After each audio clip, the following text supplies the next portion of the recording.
dans le christianisme actuel, malheureusement beaucoup ne connaissent pas leur Dieu. Certains pensent qu'il y a le Dieu de l'Ancienne Alliance et celui de la Nouvelle. D'autres pensent qu'il y a trois dieux, le Père d'un côté, le Fils de l'autre et le Saint-Esprit. Parmi les chrétiens, il y a un doute et une connaissance parfois humaine d'un Dieu tout-puissant. Qui est réellement Jésus-Christ? Est-il uniquement le Fils? Est-ce qu'il a fait son apparition uniquement dans la Nouvelle Alliance? Dieu peut-il se manifester uniquement qu'en trois êtres? Tout d'abord, qui est Dieu? Il est le créateur de toutes choses, il est le maître de l'univers, rien ni personne peut se comparer à sa toute-puissance. De qui suis-je le débiteur? Je le paierai. Sous le ciel tout m'appartient. Job 41, 11. Revenons au commencement de toutes choses, quelle est la première fois que Dieu s'est révélé à un homme? La première fois, le Seigneur s'est révélé à Moïse dans le livre d'Exode au chapitre 3. Moïse dit à Dieu, « J'irai donc vers les enfants d'Israël, et je leur dirai, le Dieu de vos pères m'envoie vers vous. Mais, s'ils me demandent quel est son nom, que leur répondrai-je? » Dieu dit à Moïse, « Je suis celui qui suis. » Et il ajouta, « C'est ainsi que tu répondras aux enfants d'Israël, celui qui s'appelle Je suis m'a envoyé vers vous. » La première fois que Dieu s'est présenté à un homme, il s'est fait nommer Je suis. Les siècles, les prophètes, les rois passant Dieu par son esprit, prophétisa par la bouche d'Ésaïe en disant, « Car un enfant nous est né, un fils nous est donné, et la domination reposera sur son épaule, on l'appellera admirable, conseiller, Dieu puissant, Père éternel, Prince de la paix. » Ésaïe 9, 6. Ensuite par le prophète Joël, Dieu dira, « Et vous saurez que je suis au milieu d'Israël, et que je suis l'Éternel votre Dieu, et qu'il n'y en a point d'autre, et mon peuple ne sera point confus à toujours. » Joël 2h27. Dans ces deux versets, le Créateur par la bouche des prophètes nous indique qu'un enfant sera donné, qu'on l'appellera Père éternel, Prince de paix et qu'il n'existe qu'un seul Dieu, il n'y en a pas d'autre. Depuis des siècles le Dieu créateur avait prophétisé par les hommes en disant qu'un temps nouveau allait venir et les hommes seront appelés à la repentance. Le Rédempteur viendra en Sion, et vers ceux de Jacob qui se convertissent de leurs péchés, dit l'Éternel. Ésaïe 59, 20. Le Dieu qui s'est présenté comme unique dans l'Ancienne Alliance aurait-il changé? Sa parole pourrait-elle varier? Le Dieu Tout-Puissant pourrait-il se contredire? Tout le bien qui nous est donné, et tout don parfait vient d'en haut, descendant du Père des Lumières, par-devers lequel il n'y a point de variation, ni d'ombre de changement. Jacques 1h17. Dès la création du monde, Dieu voulait avoir une relation avec l'homme. Cette relation a été brisée lors de la chute d'Adam et Ève dans le jardin d'Éden. Alors l'Éternel dit, « Mon esprit ne restera pas à toujours dans l'homme, car l'homme n'est que chair, et ses jours seront de 120 ans. » Genèse 6, 3. Dès cette séparation de l'homme avec Dieu après la chute, le Seigneur souhaitait restaurer ce qui avait été brisé. Sur la montagne du Sinaï, Yahweh donna la loi à Moïse et il construisit un temple selon le modèle donné sur la montagne, Exode 26, 30, afin que l'homme puisse adorer Dieu et se repentir par l'intermédiaire du souverain sacrificateur qui une fois par an entrait dans le lieu très saint afin de sacrifier un animal pour le pardon des péchés des hommes, Lévitique 16. Des siècles durant, le peuple hébreu désobéissa à Dieu, vivant dans le péché et vouant un culte aux idoles.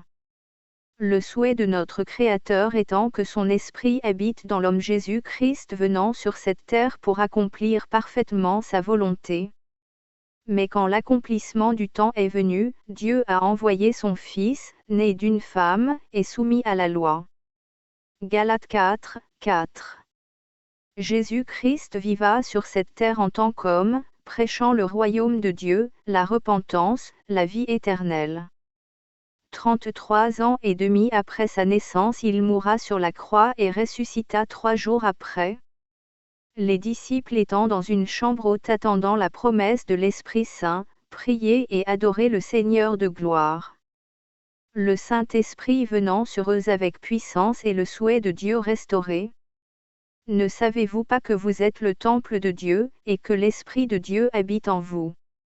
1 Corinthiens 3h16. À travers les siècles, le Dieu Tout-Puissant s'est manifesté de manière différente, se révélant aux hommes afin qu'ils le connaissent et qu'ils puissent le découvrir. Et sans contredit, le mystère de la piété est grand, savoir, que Dieu a été manifesté en chair, justifié en esprit, vu des anges, prêché aux gentils, cru au monde, et élevé dans la gloire. 1 Timothée 3h16. Le Dieu Tout-Puissant s'est présenté aux hommes sous la même condition qu'eux, avec des faiblesses à cause de sa chair, il connut la fatigue, la tristesse et tribulation de la chair, car lui seul pouvait se sacrifier pour nous afin que nos péchés soient pardonnés. Pas de façon provisoire, comme sous la loi, mais éternellement, par un sang pur sans tache. Il nous convenait, en effet, d'avoir un souverain sacrificateur comme lui, saint, innocent, sans tache, séparé des pécheurs, et plus élevé que les cieux. Hébreux 7h27. Tu crois qu'il y a un seul Dieu, tu fais bien, les démons le croient aussi, et ils tremblent. Jacques 2h19. De Joël à Jacques, les hommes de Dieu sont unanimes, il y a un seul Dieu, non pas trois mais un. Capable de se présenter aux hommes comme Père Tout-Puissant, Fils pour sauver, Esprit pour guider, instruire et former. Jésus-Christ se présenta à Abraham, après la bataille contre le roi de Sodome et Gomorrhe. Car ce Melchizedek était roi de Salem, et sacrificateur du Dieu souverain, qui vint au-devant d'Abraham lorsqu'il retournait de la défaite des rois, et qui le bénit, et auquel Abraham donna pour sa part la dîme de tout. Son nom signifie premièrement roi de justice, et puis il a été roi de Salem, c'est-à-dire, roi de paix. Sans père, sans mère, sans généalogie, n'ayant ni commencement de jour, ni fin de vie, mais étant fait semblable au Fils de Dieu, il demeure sacrificateur à toujours. Hébreux 7, 1. En effet, cette parole fut confirmée par Jésus-Christ lui-même, sur cela les Juifs lui dirent, « Tu n'as pas encore 50 ans, et tu as vu Abraham. » Et Jésus leur dit, en vérité, je vous dis, avant qu'Abraham fût, je suis. Alors ils levèrent des pierres pour les jeter contre lui, mais Jésus se cacha, et sortit du temple, ayant passé au travers d'eux, et ainsi il s'en alla. Jean 8h57. Les Juifs furent scandalisés par ce message, puisque Jésus-Christ tout d'abord se présenta comme je suis, ensuite il dira, avant qu'Abraham fût, je suis. C'est-à-dire en d'autres termes, je suis celui qui se présenta à Moïse, le Dieu Tout-Puissant. Philippe lui dit, Seigneur, montre-nous le Père, et cela nous suffit. Jésus lui répondit, je suis depuis si longtemps avec vous, et tu ne m'as point connu. Philippe, celui qui m'a vu, a vu mon Père, et comment dis-tu, montre-nous le Père? Ne crois-tu pas que je suis en mon Père, et que le Père est en moi? Les paroles que je vous dis, je ne les dis pas de moi-même, mais le Père qui demeure en moi, est celui qui fait les œuvres. Croyez-moi que je suis en mon Père, et que le Père est en moi, sinon, croyez-moi à cause de ses œuvres. Jean 14, 8. Jésus-Christ dira dans sa parole, je suis le pain de vie. Celui qui vient à moi n'aura jamais faim, et celui qui croit en moi n'aura jamais soif. Jean 6h34. Je suis le chemin, la vérité, et la vie. Nul ne vient au Père que par moi. Jean 14, 6. Je suis la porte. Si quelqu'un entre par moi, il sera sauvé, il entrera et il sortira, et il trouvera des pâturages. Jean 10, 9. Je suis l'alpha et l'oméga, le premier et le dernier, le commencement et la fin. Apocalypse 22h13. Jésus leur parla de nouveau, et dit, Je suis la lumière du monde, celui qui me suit ne marchera pas dans les ténèbres, mais il aura la lumière de la vie. Jean 8h12. Je suis le bon berger. Le bon berger donne sa vie pour ses brebis. Jean 10h11. Je suis le vrai CEP, et mon Père est le vigneron. Jean 15:1.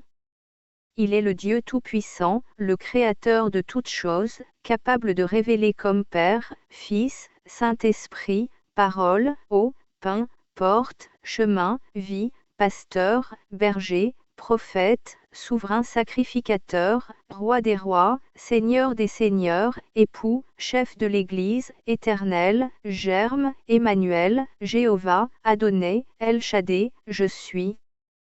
Comment pouvons l'imiter Dieu? Comment pouvons-nous croire qu'un Dieu qui se présente comme unique peut devenir trois? Connaissons-nous notre Dieu? Saisissons véritablement qui il est? Que le Seigneur ouvre nos yeux et qu'il se révèle à nous. Ôtons nos lunettes religieuses, cette vision d'un Dieu limité. Beaucoup d'enseignants de la parole de Dieu prêchent un Dieu qui malheureusement ne connaissent pas ou appris dans des écoles pendant 2 ou 3 années. Ce type d'enseignement fait des dégâts puisqu'il fonde les chrétiens sur un Dieu en 3 identités ou 3 personnes. Jésus-Christ, le dernier Adam, venant sur cette terre en tant que Dieu et homme. Ayant l'apparence de l'homme mais la puissance sans limite ou sans mesure. Celui qui a reçu son témoignage a certifié que Dieu est vrai, car celui que Dieu a envoyé dit les paroles de Dieu, parce que Dieu ne lui donne pas l'esprit avec mesure. Jean 3h34.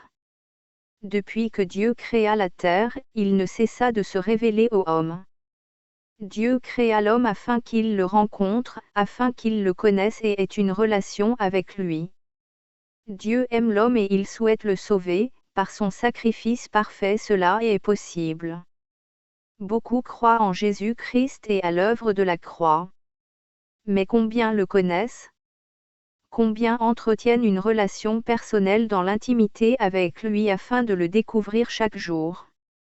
Cet article est l'un des plus importants de ce blog. La révélation du nom de Jésus-Christ.